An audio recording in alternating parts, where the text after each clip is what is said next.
bosques frondosos, el océano azul y un clima soleado y tropical.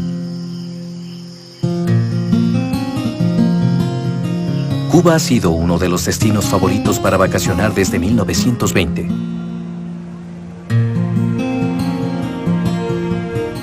El turismo despuntó en 1930, ya que las personas, sobre todo de los Estados Unidos, eran atraídas por los precios bajos de Cuba y el abundante licor.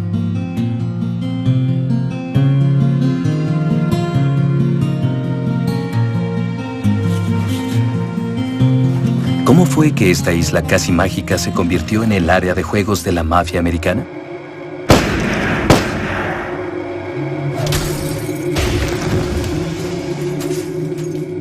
¿Qué convirtió a Fidel Castro, un estudiante jesuita, en líder de una rebelión armada? ¿Y por qué todas las ambiciosas reformas políticas de Cuba fallaron en menos de una década? La historia de Cuba está marcada por 500 años de pobreza y opresión. Pero los cubanos nunca han renunciado a su sueño de libertad. Desde 1934, Cuba fue regida por varios gobiernos marioneta bajo el control del general Fulgencio Batista. Era un suboficial antes de tomar el poder gracias a un golpe militar. Destituyó a los oficiales cubanos, que en su mayoría eran blancos y de ascendencia española. Por primera vez, Cuba era gobernada por alguien de ascendencia nativa. Batista ist eigentlich ein extrem akzeptierter Mensch, sowohl was alle Gruppen auf Kuba betrifft und was sozusagen die informellen Klientel-, Freundschafts- und Familiensysteme sind. Ist er extrem akzeptiert. Como líder del ejército, Batista dirigía al país tras bambalinas. Los presidentes electos eran sus marionetas. El vecino de Cuba, Estados Unidos, vio en él a un autócrata fuerte que podía restablecer la paz y serenidad en Cuba. Batista desarrolló políticas en acuerdo con el embajador estadounidense. Que era un jovencito de la gente más pobre de la sociedad. Todavía no tenía más que 31 años de edad, un joven. Y él se vendió al embajador de Estados Unidos. Se entregó, traicionó lo que estaba haciendo en ese momento su país. Cuba está a solo 144 kilómetros de la costa estadounidense. La élite política de Washington se sorprendió con el golpe de estado de Batista. Les tomó algo de tiempo aceptarlo. Corporaciones estadounidenses habían invertido fuertemente en la agricultura de Cuba, sobre todo en la caña de azúcar. Sus intereses debían ser preservados.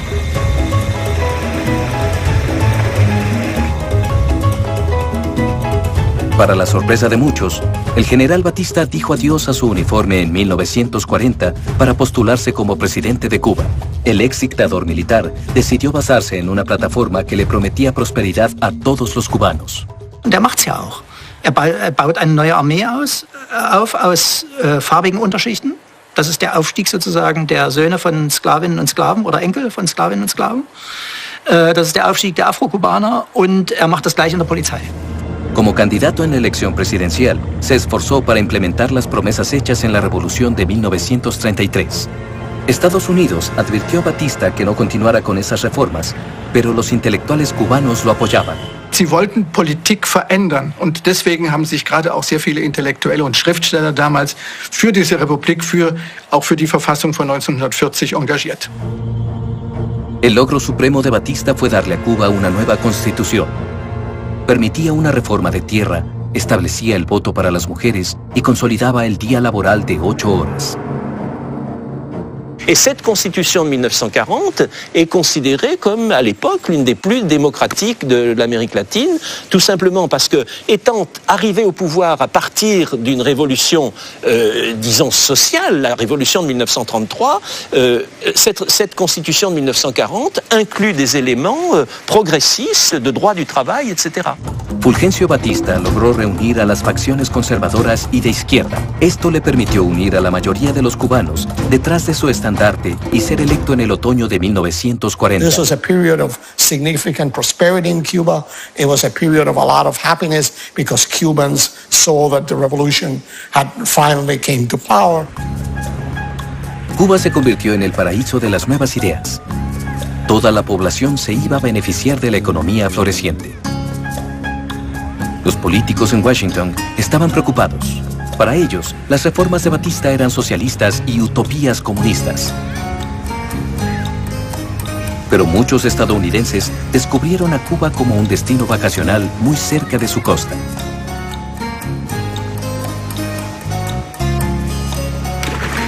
Seit dem Alkoholverbot in den USA sind die ja schon immer da ausgewichen hin.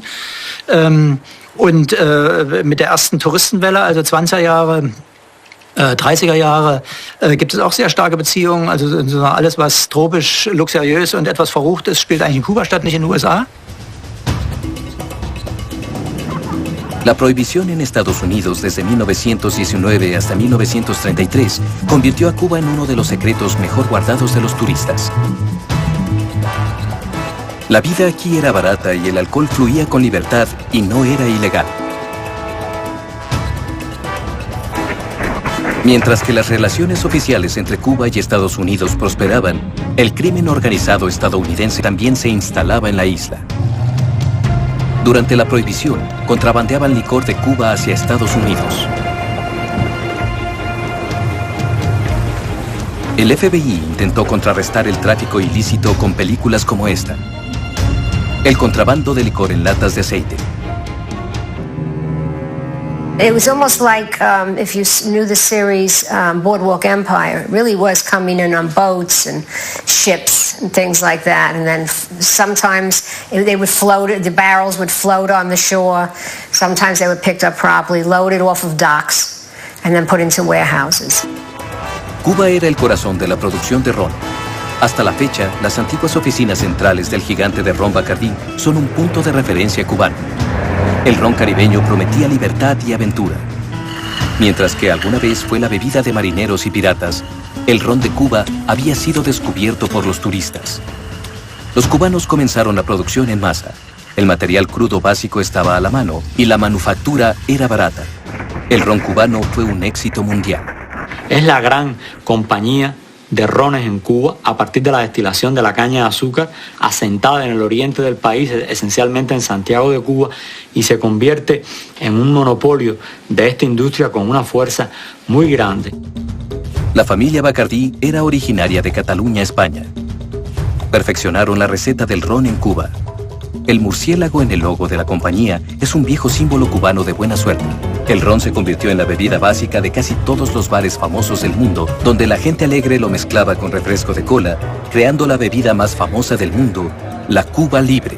Es ist eigentlich ein Rachenputzer, ein Unterschichtenprodukt, was dann so langsam über Werbemaßnahmen in die normale Welt kommt.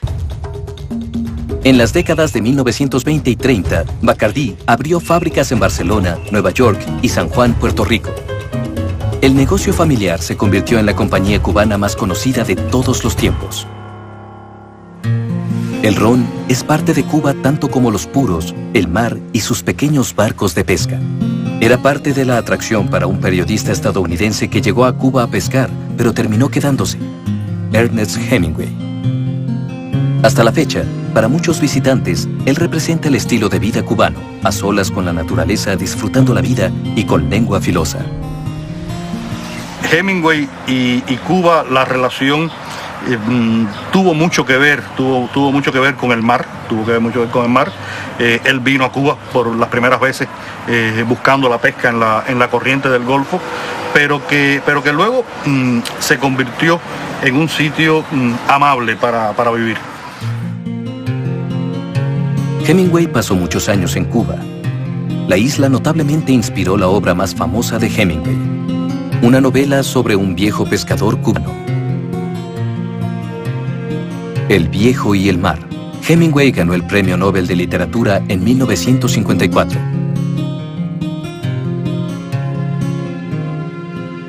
De ahí que cuando él gana el Premio Nobel a partir de esta novela se lo dedica al pueblo cubano, porque es una gratitud entre la psicología que él trae como autor, como un extranjero que participa, pero también el mundo vivencial que ha vivido con los pescadores cubanos. En la década de los 30, no era difícil para un turista como Hemingway establecerse en Cuba. Los escritores como él eran bienvenidos. Los trabajos ordinarios, sin embargo, eran reservados para los cubanos y la isla ya no daba la bienvenida a los inmigrantes. En mayo de 1939, el barco de vapor MS St. Louis, cargando cientos de refugiados buscando asilo desde Hamburgo, Alemania, llegó a Cuba. The MS St. Louis was a ship full of Jewish refugees that left Hamburg and was going to come to the United States. President Franklin Roosevelt refused to accept those refugees.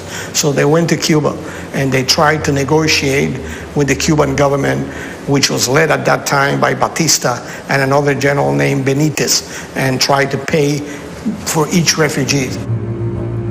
El gobierno cubano demandó cantidades tan exorbitantes que solo unos cuantos refugiados pudieron pagar. Más de 900 pasajeros judíos fueron forzados a regresar a Europa. Muchos de ellos serían asesinados en el Holocausto. Sind mehrere Dampfer, die ähnliches Schicksal haben, nur die St. Louis wird dann eben auf diese grausame Art und Weise zurückgewiesen. Ist einer der wenigen Schiffe, das in der Karibik nicht irgendwo noch anlaufen kann. Die anderen sind dann nach Santo Domingo angelaufen und leben dann halt in Sosúa irgendwann mal. Eine Reihe ist auch nach Venezuela gegangen oder Kolumbien. Und die St. Louis ist eigentlich die einzige, die faktisch in Kuba abgewiesen wird, weil schon so sehr viele Immigranten da sind. Así como Estados Unidos lo hizo antes, Cuba prohibió el acceso a su territorio. La era de inmigración se había acabado. Al comienzo de la Segunda Guerra Mundial, la posición de Cuba en el Caribe la hizo estratégicamente importante como centro de expedición central y para la Marina de Estados Unidos. Los buques de comercio y de guerra zarpaban desde Cuba para cruzar el Atlántico. Cuando Estados Unidos entró a la guerra en 1941, Cuba se unió a su poderoso vecino, uniéndose a la coalición anti-Hitler y apoyó a las tropas de Estados Unidos como base de suministro. Well, they were in Guantanamo and they were in the Isle of Pines, and the American Navy visited Cuba. Cuba provided sugar and other goods to the United States, so there was a close relationship, yes.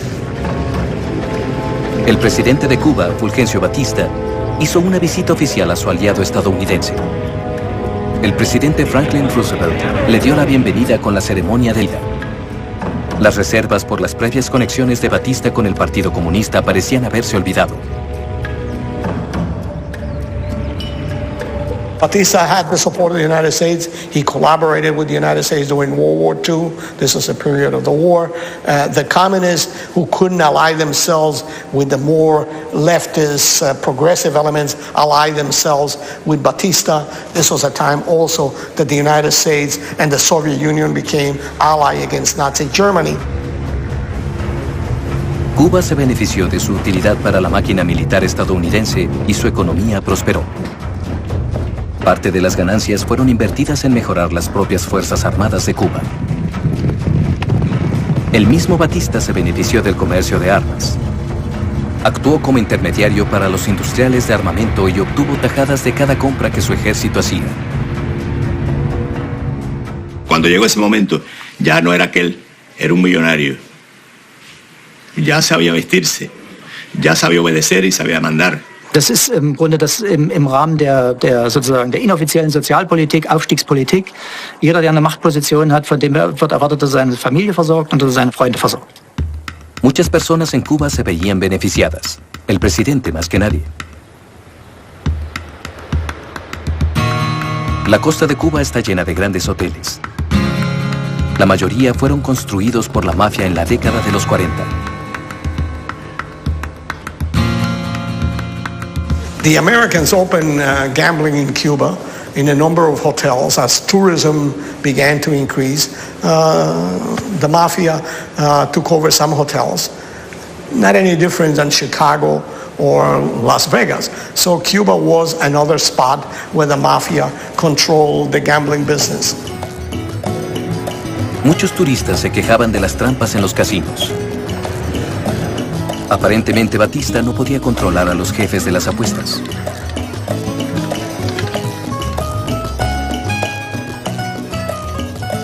The problem with cheating was terrible. in Havana. You had people rigging games. They had little devices that they could stop wheels from spinning in a certain way. And that was a real problem because in the short term, of course, it attracted degenerate gamblers. But in the long term, it offended people who really wanted to have an honest game.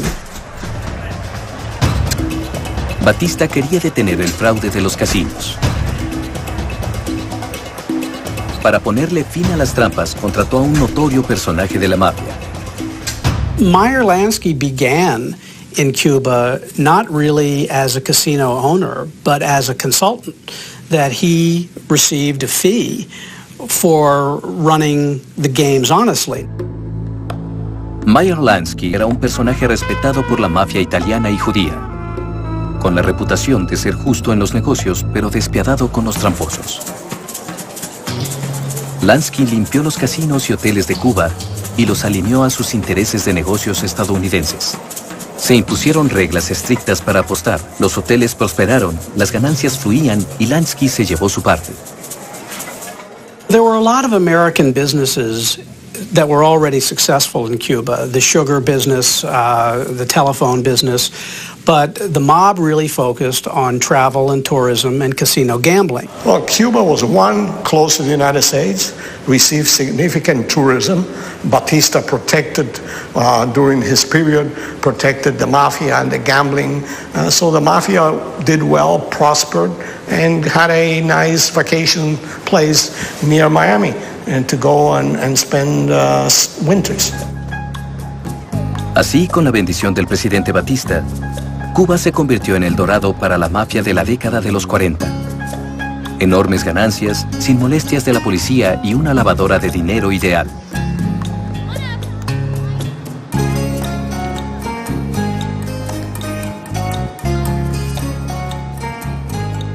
Cuba was very attractive to the mob because it was legal.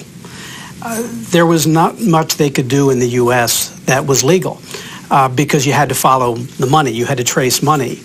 But the mob could go into Havana and build casinos and hotels perfectly legally. Now, the money that was used was not obtained legally in the U.S., but what was literally happening is people with duffel bags of cash would go into Havana and buy hotels and casinos. Entre los que invirtieron en Cuba desde temprano, también estaba el jefe de la mafia más temido de Estados Unidos, Charles Lucky Luciano, jefe de la infame Cosa Nostra. En 1936, el FBI había logrado arrestar a Luciano por prostitución forzada. Pero su amigo y confidente Meyer Lansky creó un plan para sacar a Luciano otra vez. Mientras que Estados Unidos estaba en guerra contra Alemania e Italia, el gobierno temía el sabotaje y los espías, especialmente en el puerto de Nueva York.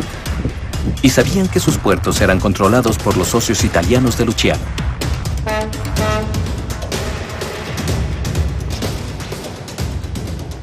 The U.S. Navy brought in Meyer Lansky, and Meyer was able to convince Lucky Luciano, who was in prison, to urge Italians to cooperate and keep their eyes open on the waterfront. Now, what was in this for Lucky Luciano, who was in jail doing 30 to 50 years? Well, Meyer had a plan, and the plan was if Luciano cooperated with the war effort by giving the order to go and help find Nazi spies and to help find loyal people in Sicily for when General Patton invaded, maybe Luciano would be let out of jail. La condición para liberar a Luciano era simple. Tenía que cooperar y sería deportado a su país de origen, Italia, al final de la guerra. En 1940, el futuro líder revolucionario Fidel Castro tenía 14 años. Él y su hermano Raúl eran hijos ilegítimos de un adinerado terrateniente cubano. Su padre los había enviado a un internado dirigido por la iglesia en Santiago de Cuba. Fidel Castro y Raúl Castro estudiaron en una escuela de jesuitas. Yo estudié con los jesuitas. Ser jesuita no es ser católico o ir a misa un domingo. Ser jesuita es una manera de entender el mundo y de proyectarte en el mundo. Era una escuela solo para varones. Fidel está parado a la derecha con un lápiz en la boca. Parce que, si vous voulez, Castro, chez les jésuites, il était réputé en tant qu'athlète, en tant que sportif. Donc on sent bien que c'est un homme, que son gabarit le montre, un homme qui avait besoin d'exprimer quelque chose de physique. Su espíritu competitivo al principio fue canalizado a los deportes, béisbol y básquetbol, los cuales iban con él. Siempre es un espíritu como Michael Jordan en el básquetbol. Es competitivo, altamente competitivo. Fidel was a very rebellious student. He had a couple of guns in his dormitory. Used to fight with other students. Desde adolescente, Fidel ya destacaba. No podía quedarse quieto. Era de temperamento explosivo, pero en sus estudios le iba bien. En 1944, el mandato de 4 años de Batista llegó a su fin. Se retiró de la política, viajó por América Latina y se estableció en Florida, donde vivió una vida lujosa. Fue ahí, en 1945, que celebró la victoria de la Segunda Guerra Mundial con sus amigos estadounidenses.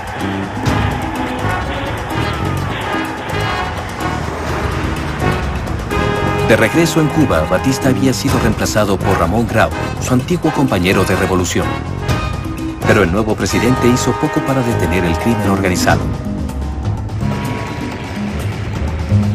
La mafia reinaba con libertad, recogiendo grandes ganancias y extendiendo una base de poder basada en la corrupción.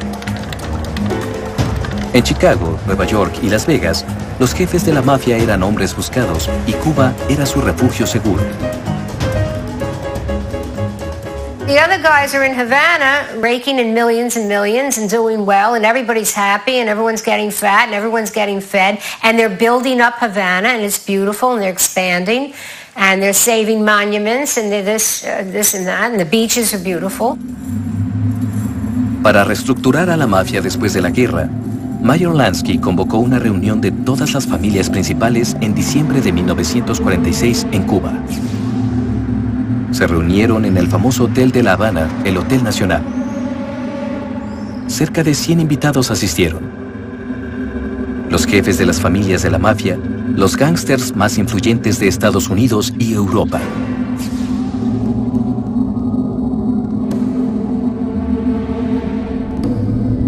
Bajo el sol tropical de Cuba, estaban buscando resolver, sin derramar sangre, sus desacuerdos sobre compartir el botín.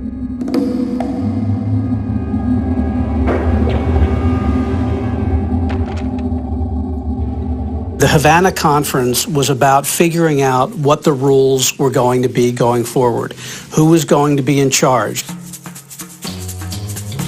Frank Costello,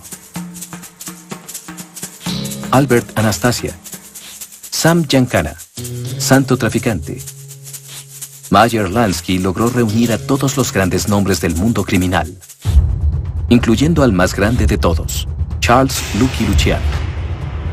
Después de establecerse en Sicilia, solo 10 meses antes, Luciano se escabulló a La Habana en un buque de carga.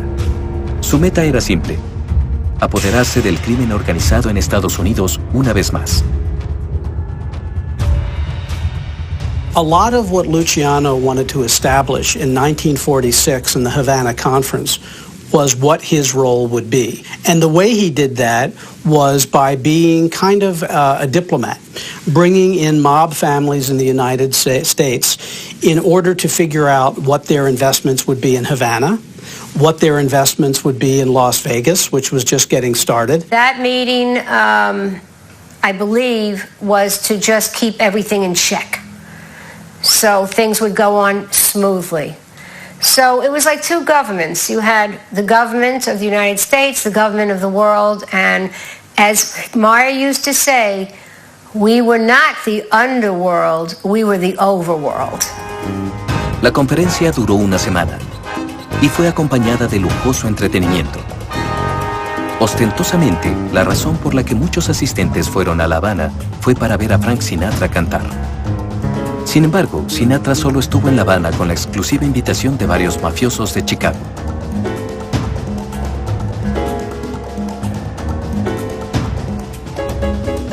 Durante la conferencia, la policía cubana se mantuvo alejada del Hotel Nacional.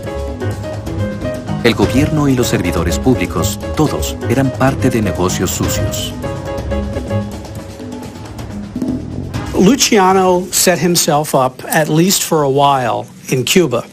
What ended up happening, though, is gossip columnists began writing about him and Frank Sinatra and plane loads of prostitutes coming into Havana. And the Truman administration was extremely upset by this because they felt that they had been slapped in the face. It was one thing to deport Luciano to Italy. It's another thing if he's a few miles from Florida, basically still being the boss. Solo bajo presión estadounidense fue que las autoridades cubanas cedieron y presionaron a Luciano para irse de La Habana, siendo exiliado por segunda y última vez. So he ultimately was sent back to Italy, if for no other reason than to take heat off of the mafia, because nobody is loyal to anybody when they create a lot of controversy. And Luciano was able to do almost as much as he could do from Italy that he could do from Havana. But not even Meyer Lansky wanted him in Havana after a while. Desde entonces, la jerga cubana tiene palabras especiales para las prácticas de corrupción: botella y chivo. Botella es una forma de nepotismo, en la que los puestos son otorgados a amigos y conocidos, que después se supone tendrán que regresar el favor.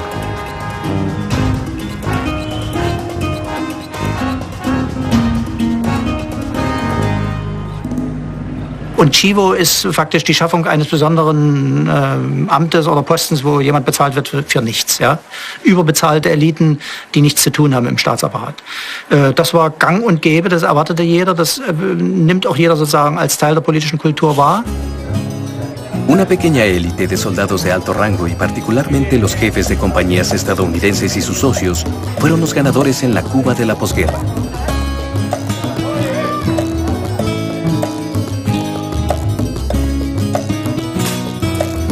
Para el resto del pueblo, la perspectiva era sombría. Los ingresos se dispararon dramáticamente y los pobres de Cuba se hacían más pobres.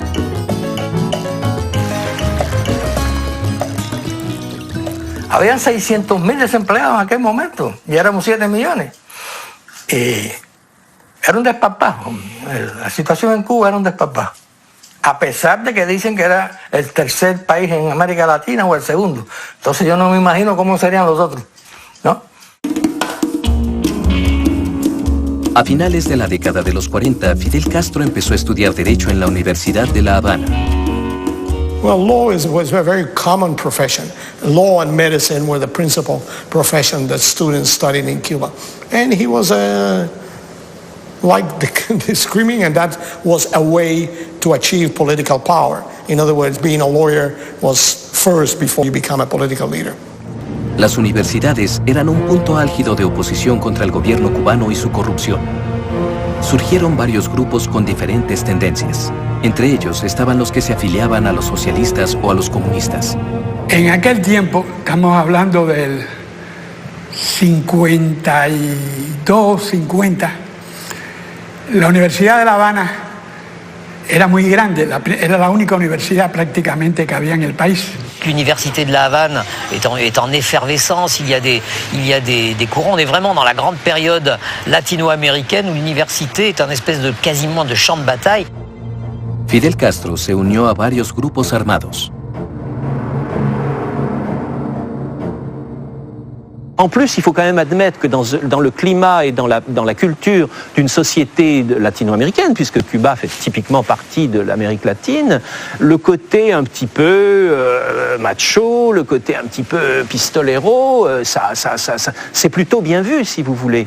Donc voilà, il se trouve là-dedans parce qu'il est presque naturel qu'il s'y trouve, compte tenu, si vous voulez, de son côté bouillant, ardent et voulant trouver une place politique. Castro, aunque no era de los principales, figuraba entre los dirigentes estudiantiles que tenían fama de gángster. il adore cette période-là de sa vie est très importante parce qu'il va découvrir justement l'art de constituer des troupes, d'avoir un clan, d'avoir des hommes autour de lui. Et c'est tout doucement, à travers cette période de l'Université de La Havane, qu'il va devenir réellement un chef politique. En 1947, una revuelta se estaba formando en la isla vecina de Cuba. República Dominicana estaba siendo gobernada por un dictador despiadado. Los organizadores de la revuelta buscaron el apoyo de los estudiantes rebeldes de la Universidad de La Habana. So Fidel Castro and a group of students went to a little island off the coast of Cuba, Cayo Confites, to train and in the use of machine guns and Molotov cocktails and grenades to go and fight. El grupo de estudiantes que rodeaba a Fidel Castro fue detenido por soldados y nunca alcanzaron la República Dominicana. En 1948, poco tiempo después del asunto dominicano, Castro dejó Cuba por primera vez y viajó a Bogotá, Colombia. Una razón era para alejarse de las autoridades cubanas por un tiempo que habían comenzado a sospechar de Castro. Ya en Colombia, se dio cuenta de que el país tenía los mismos problemas que Cuba. C'était une période de fermentation au sens latino-américain. Par exemple, Castro a été amené en tant que membre d'une délégation des étudiants cubains à se trouver, pas tout à fait par hasard, mais bien au-delà de ce qu'il avait imaginé au départ, pratiquement dans une révolution en Colombie, enfin à Bogotá. Un candidato presidencial liberal en las próximas elecciones de Colombia había sido asesinado. Sus seguidores tomaron las calles con armas en mano. Más de 600 personas fueron asesinadas en los disturbios. Fidel Castro, así como otros estudiantes cubanos, estaban en el meollo del asunto. Después de 10 horas de violencia, las tropas del gobierno abatieron el levantamiento. Una vez más, no hubo revolución para Fidel Castro. Donc, il en revient un petit peu auréolé de celui qui s'est trouvé sur l'événement. El ímpetu de lucha de Fidel Castro no se quebrantó, a pesar de los fracasos revolucionarios. Habiéndose graduado, comenzó una práctica jurídica, defendiendo a los pobres en el tribunal. Pero una vez más, sus proyectos fallaron.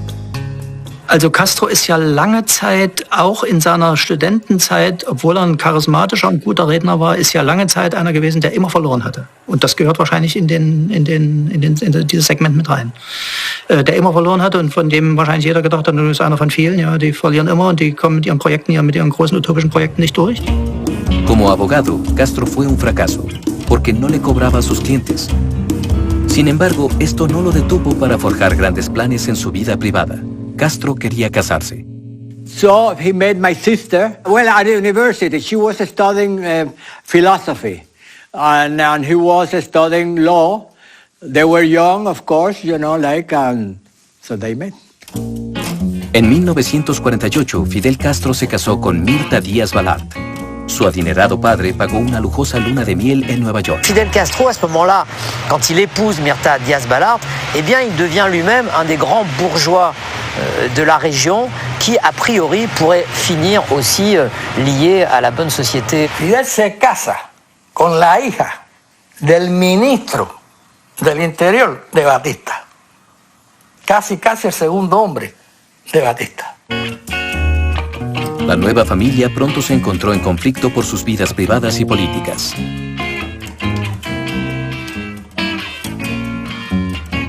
The thought of my family or my father was that he was a revolutionary, that, you know, that was very hard. It would be very hard for her to live, and that was true.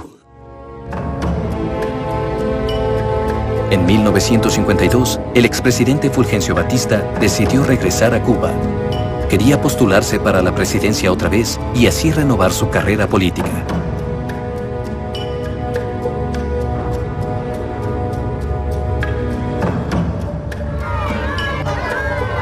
Como vivían los cubanos pobres después de la guerra, puede observarse en la película de 1964, Soy Cuba.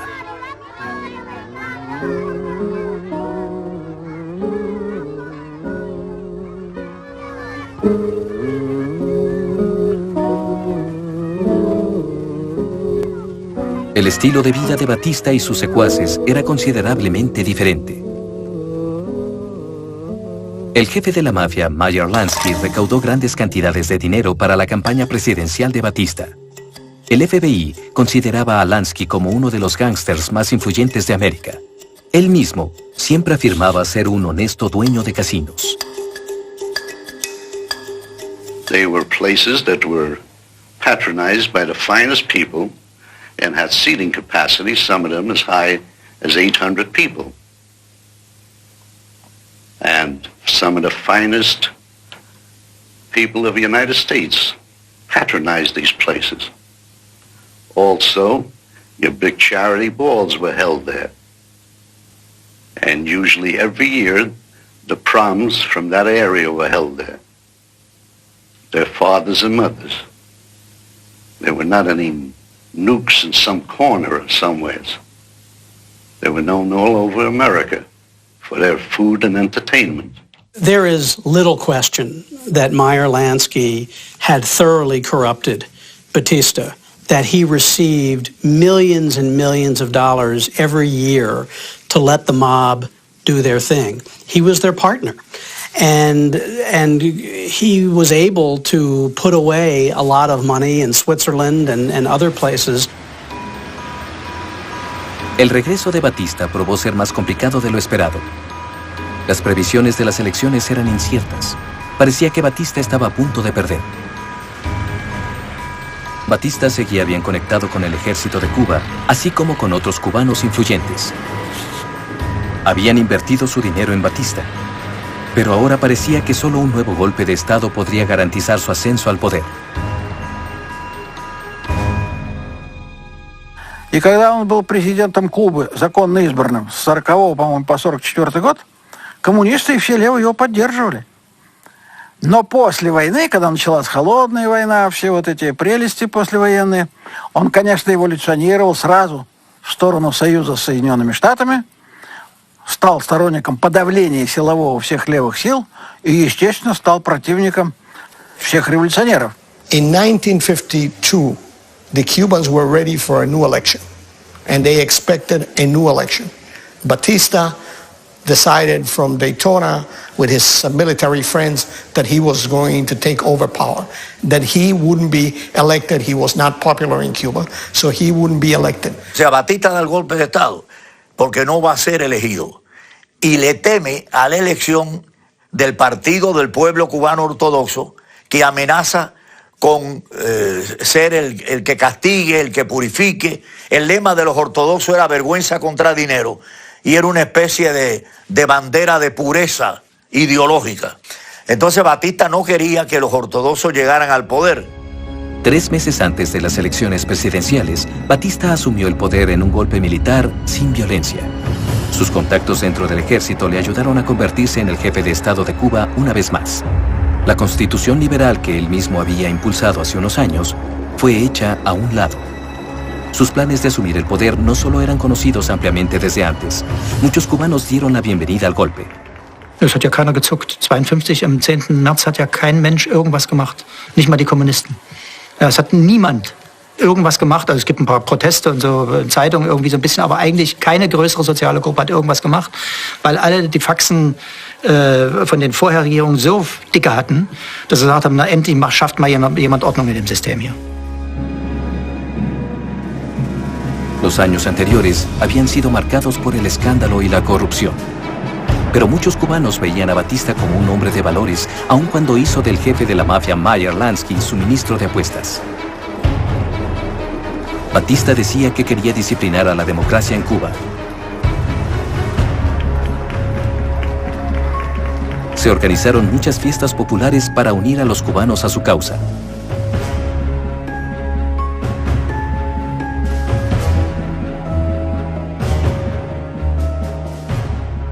Batista trató de todo lo que pudo de legitimarse. Él jamás tuvo un ministro militar. Incluso en los 2 ministerios de las cuestiones militares y de represión, siempre fue un civil el ministro. Él nunca se vistió de militar. Él trataba de que la gente lo aceptara. Todos los procesos democráticos fueron ignorados, mientras que el tamaño de la fuerza policial de Cuba aumentó dramáticamente. Batista ya no tenía ideas políticas. Cualquier oposición era violentamente reprimida. Así comenzó la dictadura de Batista. Und da kippt er in dieses diktatorenhafte, wie man also Diktatoren, also diese blutrünstige, terroristische Diktatur. Y entonces, en un ataque de testosterona, digo yo, muchos jóvenes como yo, pues reaccionaron en contra de Batista. No tanto por política, sino como por sentirse humillado, ¿no? Este hombre, porque tiene una pistola y tiene el apoyo del ejército, pues puede hacer lo que da la gana. La mafia seguía haciendo negocios, pero los principales inversionistas se habían ido. Incluso el ejército de Estados Unidos ya no invertía en Cuba. El país se había deteriorado. Después de 1953, Cuba fue un estado policíaco. Los arrestos eran a menudo arbitrarios, así como la tortura y el asesinato. Para aterrorizar a las personas, la policía tiraba los cadáveres de sus víctimas desde autos en movimiento. Al menos 2.000 personas murieron a causa de brutalidad policíaca. Fidel Castro, que trabajaba como abogado en La Habana, entabló una demanda en contra del golpe de Estado de Batista, pues era anticonstitucional. El tribunal rechazó su caso.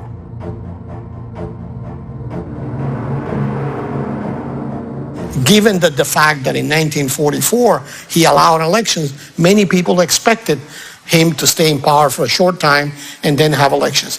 But as time went by, they realized that he wasn't going to have elections, that he wanted to remain in power and retain power. And then that's when the opposition began to develop. Nos lanzamos a la calle protestando contra Batista. Realmente no éramos de ningún partido, éramos jóvenes estudiantes, pero teníamos ya la información de nuestros familiares, de nuestros padres, de que Batista había sido un gobierno negativo, malo para el pueblo. Agotando todo lo que él veía como todas las opciones legales, Fidel Castro decidió que solo una rebelión armada podría terminar con el régimen de Batista. Actualmente, el cuartel de Moncada en Santiago es un museo. En 1953 fue la segunda base militar más grande de Cuba. Fidel Castro reunió a un pequeño grupo de revolucionarios con el objetivo de atacar el cuartel. Ce qu'il y a de fascinant dans le castrisme, c'est que quand on regarde de près la manière dont les choses se passent, c'est toujours un peu improvisé, un peu avec un côté très amateur. Il y a un côté étudiant un peu fou dans tout ça. Et la prise de la caserne de la Moncada en est un exemple. El ambicioso plan era tomar el cuartel y las armas que había dentro de él. Suponíamos, y así fue planificado, que el cuartel se iba a tomar por sorpresa. La fecha se fijó para el 26 de julio de 1953. El cuartel de Moncada era un fuerte en el corazón de Santiago. Al cruzar la calle, había un hospital civil. Castro dividió a sus hombres, unos para entrar al hospital, para así crear una distracción, permitiéndole al resto de las tropas llegar al cuartel. Nosotros desde el hospital, al disparar sobre el cuartel, atraeríamos una buena parte del barraje de fuego de los soldados hacia el hospital, de manera que eso aliviaba la situación de los compañeros nuestros que atacarían por el frente. Mientras que las festividades del carnaval estaban en plena acción alrededor de Santiago, los hombres de Castro se acercaron al cuartel.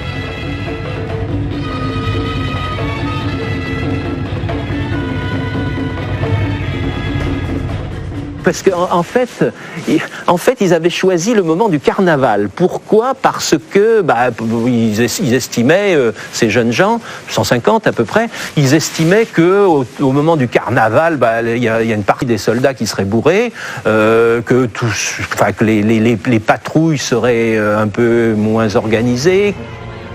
Pero las cosas salieron mal casi de inmediato.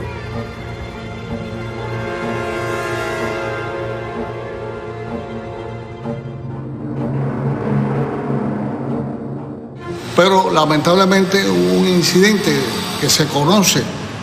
Los primeros carros que llegaron al cuartel, una guardia que no se contaba con ella, y eso hizo que la alarma se sonara. Mientras que los cubanos bailaban y reían en las calles, Castro y sus hombres comenzaban su ataque. Pero los guardias del cuartel abrieron fuego casi de inmediato. Castro y sus hombres eran superados en número y en armas. Estuvimos disparando durante todo el tiempo, porque lamentablemente el factor secreto es sorpresa falló, y así estuvimos hasta que se nos acabaron las municiones. 19 soldados murieron, así como 6 rebeldes antes de que Castro y el resto de sus hombres se rindieran. Para el joven abogado convertido en rebelde, era otra derrota devastadora más. 53 war der Castro. Ein Verrückter. Don Quixote. Don Quixote der Freiheit. 55 rebeldes fueron asesinados en el acto después de ser arrestados. Solo unos cuantos lograron escapar. La mayoría, incluidos los hermanos Castro, fueron sometidos a juicio. Nadie esperaba una audiencia justa. La revolución de Castro había sido aniquilada y ahora el Estado quería demostrar su poder. El día después del ataque,